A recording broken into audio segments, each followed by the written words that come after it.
Salut à tous les lords, aujourd'hui petite vidéo un peu différente de d'habitude. Voilà, je voulais vous raconter un peu mon histoire et voilà pourquoi je me suis mis à faire des vidéos et surtout comment j'ai réussi à perdre plus de 10 kilos de gras en même pas un an.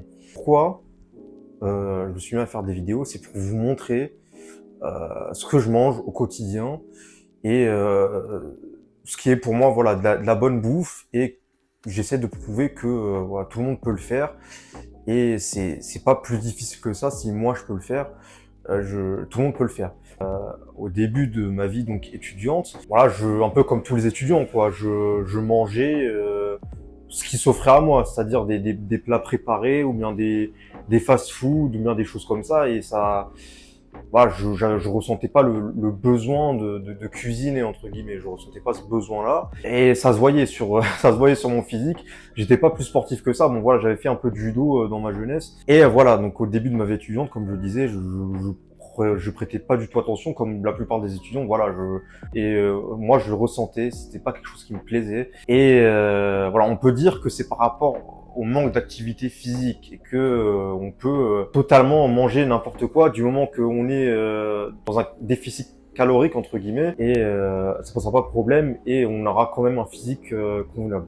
Et donc voilà, arrivé à cet âge-là, il arrive un moment où je me dis non, mais je me regarde et je me dis c'est plus possible, parce que je voyais bien que seulement l'activité physique, parce que j'avais commencé à faire un peu de sport, c'était pas le seul truc qu'il fallait en fait, il fallait autre chose. Donc pour moi, ça passait forcément par le fait de commencer à faire de la cuisine moi-même. Et pour moi, au début, je vais pas vous mentir, hein, j'avais l'image que tout le monde a de la cuisine healthy entre guillemets, c'est que c'est chiant, c'est nul et c'est pas bon. Et bon, comme toutes les personnes en surpoids le savent, ou j'espère le sauront un jour, au bout d'un moment, c'est juste plus possible, quoi. On peut juste plus ne plus vivre comme ça. On sait qu'il faut changer quelque chose. Et voilà, je suis tombé sur cette mode du meal prepping entre guillemets, et je suis un peu tombé dans ce cercle et j'ai commencé à tomber sur des vidéos de cuisine sur YouTube et j'ai commencé à m'y mettre doucement. Et et petit à petit, je me suis rendu compte qu'en fait, j'aimais beaucoup ça. J'aimais beaucoup voilà, cuisiner des trucs bons. Et voilà, j'ai juste pris goût à ce mode de vie sain, bon pour la santé. Et aujourd'hui, bah, je vais vous parler des 3 points selon moi qui font que, enfin, qui sont nécessaires pour se mettre à la cuisine healthy et que ça soit durable. Premier point, savoir quelle nourriture vous aimez et refaites-la. C'est très important, il faut connaître vos goûts, voilà. Vous allez pas tenir longtemps si vous faites de la bouffe que vous aimez pas, quoi. Ça peut être de façon différente, vous pouvez juste prendre déjà des plats que vous aimiez bien manger avant. Je prends l'exemple du Big Mac par exemple, sur ma chaîne YouTube. Bon, mais vous pouvez très bien envisager ça comme recette bonne pour la santé en soi. C'est juste qu'il faut pas trop forcer sur le ketchup. Le pain, bon, vous pouvez le faire vous-même si vous voulez. Moi, vous savez ce que je pense du pain, j'en reparlerai encore une fois après. Mais si on s'astreint bien à bien compter les calories, il n'y a pas de raison que ce plat-là ne soit pas considéré comme bon pour la santé. En fait, ce qu'il faut savoir, c'est que compter les calories, c'est bien, c'est important, mais ça fera pas tout votre succès dans votre perte de poids. Il faut se dire que les calories, c'est une bonne unité de mesure, comme les mètres sont des unités de mesure, mais le corps ne connaît pas les calories, ça n'existe pas. Donc, enfin, je dis ça n'existe pas, dans le sens où l'énergie qui est contenue dans la nourriture se mesure en calories, mais votre corps va pas puiser des calories, il va puiser des nutriments.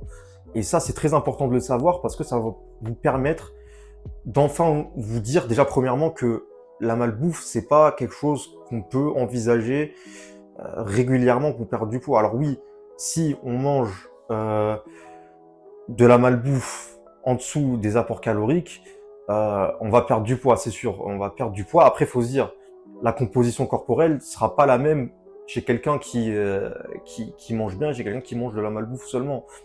Déjà, et la malbouffe, c'est de la nourriture qui est ingénierée pour vous en pousser à en manger encore plus. Donc, si on parle de cette optique-là, il faut vraiment se séparer voilà, de cette industrie de la malbouffe. Bon, je sais que je parle un peu en termes conspiratistes, mais donc voilà, il faut vous mettre hors jeu de ça et vous dire que vous pouvez quand même vous faire plaisir, il n'y a pas de souci.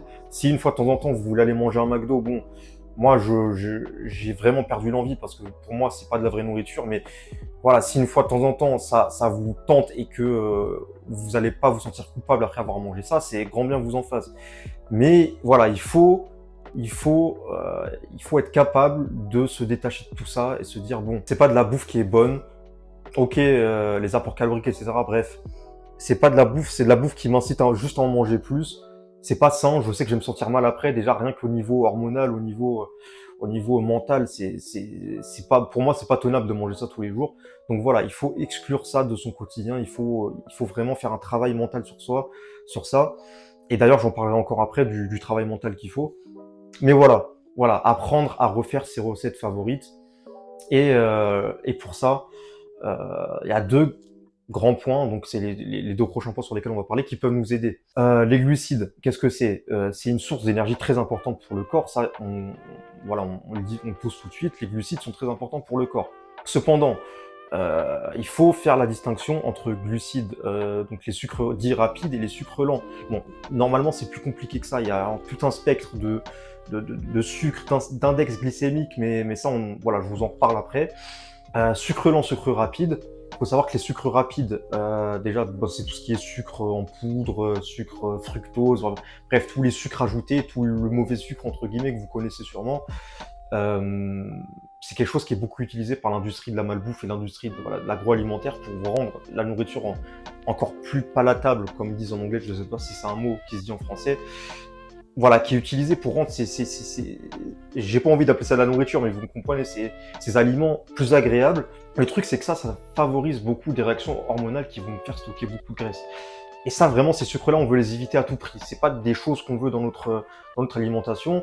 Et si on les veut, à la limite, on les garde sous forme de fruits ou voilà, de choses naturelles. Voilà, j'en parle pas plus, mais si vous recherchez, si vous faites des recherches, pardon, sur la leptine et sur la gréline, sur l'insuline également, vous verrez que c'est quelque chose, c'est des hormones qui, quand elles sont malmenées par la malbouffe, favorisent grandement le stockage de graisse. Voilà, ça c'est pour ce qui est des glucides entre guillemets rapides. Et pour les sucres lents, tout ce qui est pâtes, riz, etc.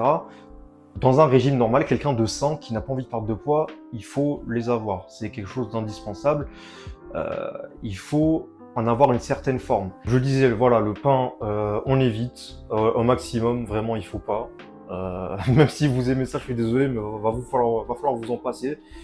Après, vous pouvez quand même, voilà, vous faire plaisir encore une fois avec. Voilà, le but c'est pas non plus d'être en URSS. Vous l'avez compris, je pense, mais euh, le pain, c'est vraiment éviter si vous voulez perdre du gras. Je pense que c'est votre pire ennemi. Le reste, vous pouvez j'allais dire en user ou en abuser. Non, il faut garder des mesures. Voilà, les glucides, c'est bien, mais il faut pas non plus dépasser encore une fois vos apports caloriques. On garde quand même les calories comme une unité de mesure. C'est important d'avoir une unité pour mesurer, mais c'est pas tout. Et donc, troisième point qu'on va aborder, c'est les protéines. Les protéines, c'est simple. Plus vous en mangez, plus vous ferez de muscles. C'est bon, toute mesure gardée, encore une fois, si vous en mangez 3 milliards de calories par jour, euh, il y aura aussi de la graisse qui va se former. Et j'imagine que c'est un peu votre but aussi. Vous voulez réduire votre masse graisseuse. Donc, troisième point, les protéines. Avant qu'on y passe, voilà, je fais ma petite pub vite fait. Si vous voulez encore plus d'informations sur tout ce qui est perte de poids, perte de graisse, vous voyez que moi j'y suis passé, donc je pense pouvoir vous donner encore quelques conseils de plus que vous n'aurez pas dans ces vidéos sur la chaîne, parce que forcément la vidéo peut pas durer 2000 ans et je vous connais pas personnellement encore. C'est simple, vous m'envoyez un message Discord dans la description, je suis dispo, on peut en parler, il n'y a pas de souci, et voilà, je vous aiderai. Bref, du coup, les protéines. Le but c'est d'en manger le plus possible, c'est que ça constitue le plus possible de votre alimentation. Alors encore une fois, oui, si vous avez un objectif de performance sportive plus que de perte de gras, il faudra quand même garder un minimum de glucides. Cependant, si votre objectif est seulement de perdre du gras, il faudra maximiser l'apport de protéines. C'est ce qui va vous aider le plus. Ça, c'est ce qui va le plus vous remplir déjà, parce qu'il faut savoir, voilà, les glucides rassasient moins que les protéines. C'est ce qui va le plus vous remplir. C'est ce qui va le plus vous aider à avoir une croissance musculaire élevée. Donc, c'est ce qui va en parallèle, en corollaire, faire diminuer le taux de masse graisseuse forcément. Et donc voilà, vous voulez en manger plus. Seulement, le problème, c'est que la plupart des gens ne savent pas comment bien cuisiner des protéines. Par exemple, ils vont vous prendre un filet de poulet, ils vont vous le faire, je sais pas, chauffer sur une plaque, sans rajouter de matière grasse, sans rajouter d'assaisonnement. Après, ils vont se plaindre que voilà, le poulet c'est vraiment dégueulasse, ils ne peuvent pas en manger et on va retourner à des vieilles habitudes. Non, il faut bien assaisonner les protéines, il faut bien euh, savoir les cuisiner. Par exemple, un filet de poulet, c'est cuisiné dans de la matière grasse, bien revenu des deux côtés, préalable. On l'a fait assaisonner, on l'a fait mariner par exemple. Ensuite, on fait revenir ça dans un peu de matière grasse si on n'avait pas dans la marinade. Et voilà. Et c'est toutes ces techniques-là qui vont vous permettre de pouvoir ensuite apprécier ces protéines que vous avez cuisinées. Donc voilà, je pense avoir fait le tour. Alors c'était très synthétique. Voilà, je suis pas rentré dans les détails. Comme je vous ai dit encore une fois, si vous êtes intéressé par plus de détails et que vous voulez vraiment vous y mettre et que vous voulez vraiment engager une perte de gras sérieuse, vous m'envoyez un message Discord donc au Discord qui est dans la description et on pourra en parler, il n'y a pas de souci. Je propose donc du coaching où voilà, je vous ferai des recettes personnalisées, je vous ferai des plans personnalisés quotidiens également. Je pourrai répondre à toutes vos questions. Voilà, je serai disponible très souvent pour répondre à vos questions, pour vous aider. Et voilà, je pense que c'est déjà bien en soi. Et pour toute autre requête, évidemment, je pourrais bien évidemment vous aider afin de parvenir à votre but. Voilà, si vous êtes arrivé à la fin de la vidéo, déjà merci. Je pense que vous avez appris des trucs, enfin j'espère que vous avez appris des trucs, je le souhaite réellement. N'oubliez pas le petit like, le petit pouce en l'air, le petit j'aime, appelez-le comme vous voulez. Le petit commentaire, les suggestions en commentaire, ça m'aide beaucoup. Je lis tous les commentaires, donc n'hésitez pas. Abonnez-vous aussi, voilà, mettez la cloche, c'est important, ça m'aide beaucoup plus que vous ne le pensez. Pour vous, ça coûte rien, c'est gratuit et moi, ça m'aide beaucoup, ça me donne encore plus de visibilité pour qu'on puisse faire passer notre message, voilà, de mieux manger, de mieux vivre. Et je pense que c'est tout. Voilà, une vidéo un peu différente de d'habitude. Les recettes, évidemment, continuent, hein, vous en faites pas. Et je pense que c'est tout. Voilà, dans tous les cas, sachez que je souhaite de tout cœur votre réussite. Vraiment, je crois en vous. Vraiment, j'ai aucun doute. Si vous êtes tombé sur cette vidéo, c'est que vous allez le faire. C'est que le début de votre nouvelle vie. Et vous connaissez maintenant ce que je dis à chaque fin de vidéo. Pour bien manger, il faut bien vivre. Et pour bien vivre, il faut bien manger. Allez, ciao.